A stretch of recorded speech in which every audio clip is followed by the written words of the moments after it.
Today in the show, Real signs a new striker in 5 minutes and prepares an urgent sale of Brahim Diaz to free up a roster spot for Rodri. Meanwhile, Manchester City agrees a $100 million deal for Ayyoub Bouaddi and intertables $35 million for Curtis Jones. Matthias Jaissle is officially appointed manager of Newcastle. We talk about all this and much more right now. John Stones has officially become an Inter player as a free agent, signing a 2-year contract until June 30, 2028. The 32-year-old defender joined the Milan club for free as his deal with Manchester City expired at the end of June.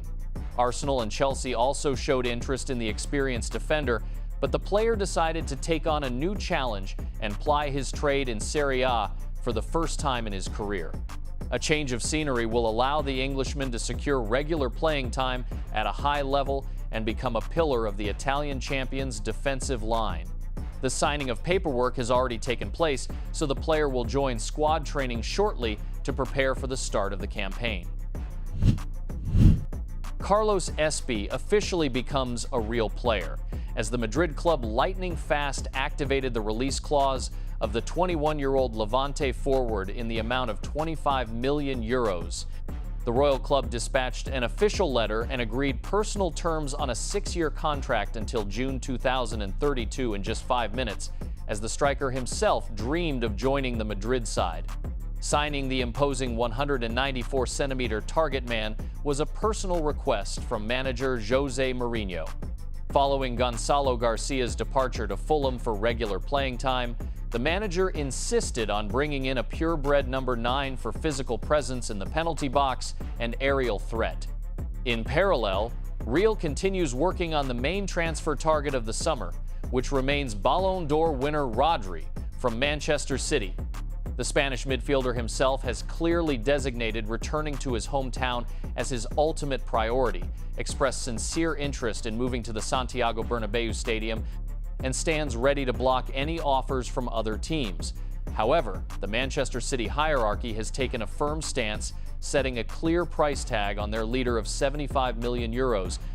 The English club is deliberately waiting a few days to gauge potential interest from other European giants and force the Madrid side to satisfy these demands. To sign and officially register Rodri, the Madrid side must fulfill one mandatory condition linked to La Liga roster limits.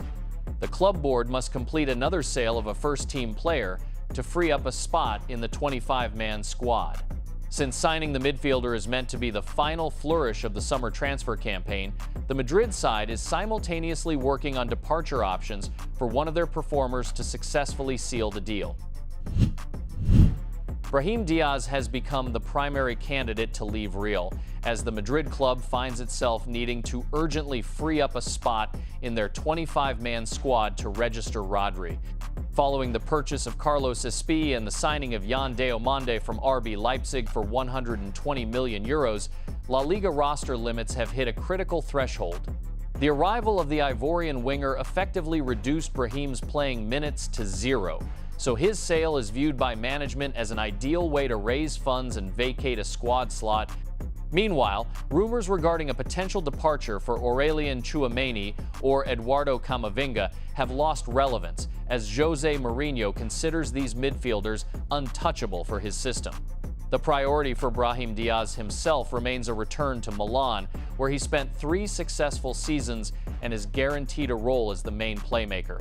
However, the Italian side insists on a loan with an option or obligation to buy, whereas Real needs cash up front to finalize the transfer of Rodri from Manchester City. Because of this, the Madrid side prefers the option with Tottenham, who stands ready to lay out over 40 million euros for a permanent transfer. Currently, the decisive factor in this saga could be direct contact with Spurs head coach Roberto De Zerbi. The Italian manager has intensified his search for a creative midfielder and is trying to convince Diaz of the London project's promise. If De Zerbi manages to dispel the player's fears regarding heavy Premier League rotation, Real will be able to close the deal instantly and free up the coveted spot for the Ballon d'Or winner.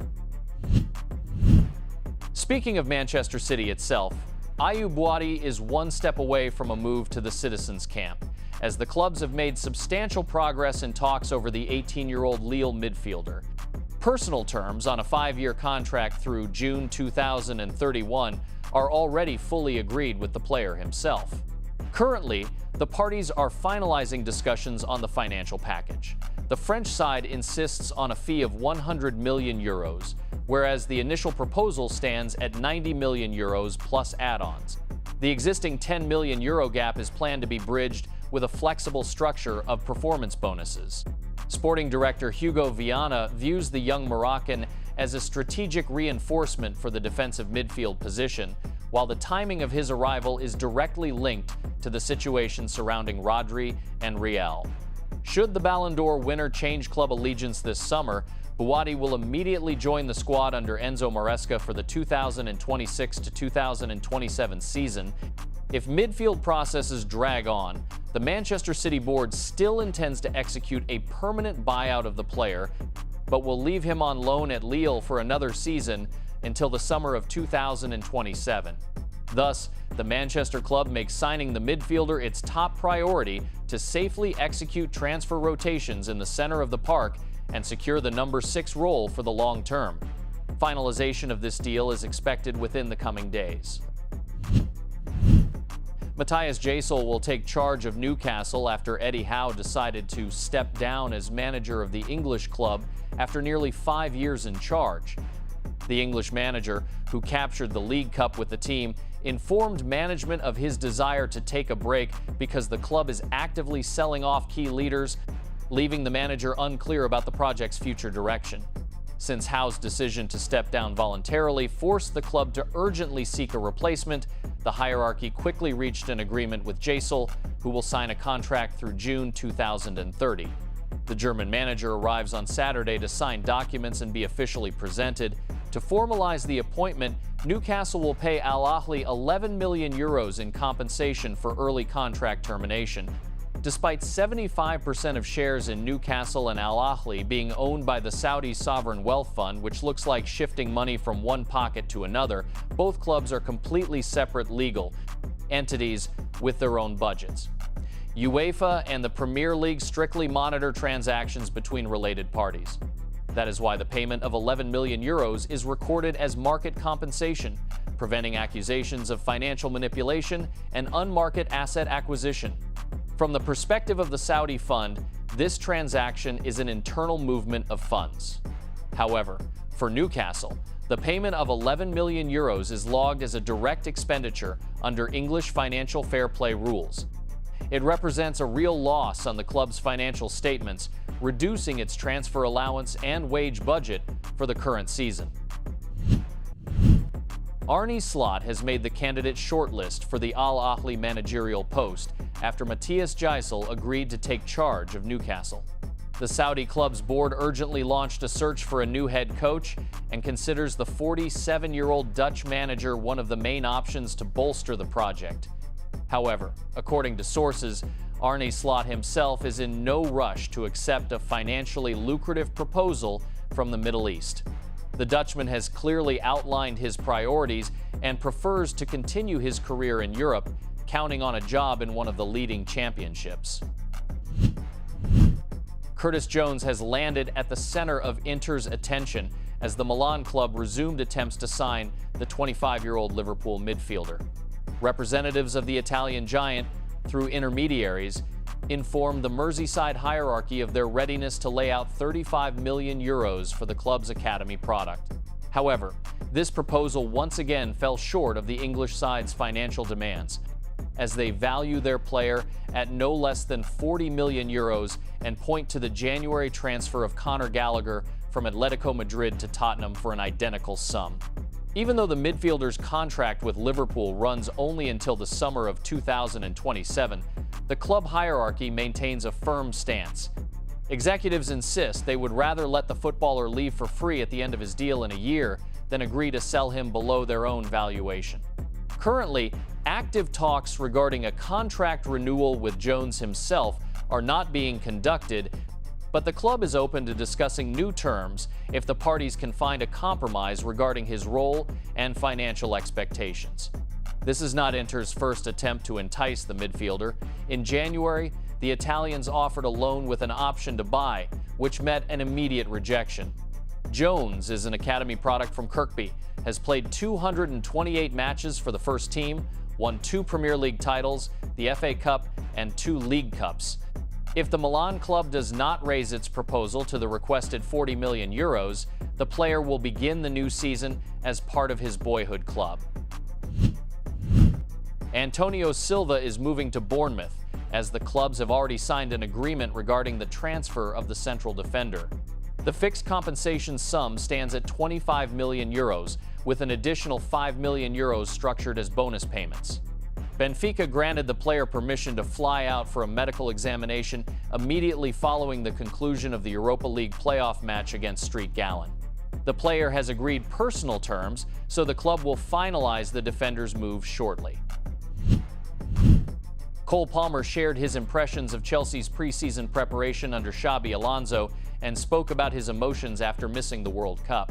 The midfielder and his dressing room teammates, notably Levi Colwill, highlighted the unique role of the manager, who often personally participates in training sessions. The Spanish manager impresses the players with his preserved passing technique, spraying perfect passes effortlessly.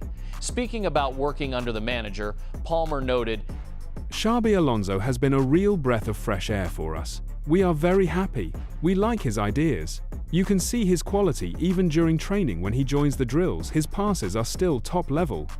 The new manager developed a distinct concept of interaction in the final third of the pitch for Palmer and Morgan Rogers, granting them more freedom in the half spaces and between the lines to create chaos in opponent defenses. Joking about his trademark goal celebration, the midfielder added, "I patented this celebration, so if Morgan Rogers tries to do something similar, bailiffs will show up at his door immediately. Jokes aside, we'll probably celebrate goals together." Furthermore, Cole Palmer has fully recovered from a difficult period and injuries, expecting to prove his high level in the upcoming Premier League campaign. Commenting on his omission from the England national team squad for the World Cup, the midfielder candidly summarized, "Every player wants to be at the World Cup, but that's a decision I can't change. If you're told you're not good enough for the squad, you naturally want to prove the opposite. I know I could have offered something different from the manager's picks, but I'm not crying about it. I just used the summer to rest and reset." Write in the comments whether Cole Palmer can become the best player in the Premier League under Xabi Alonso.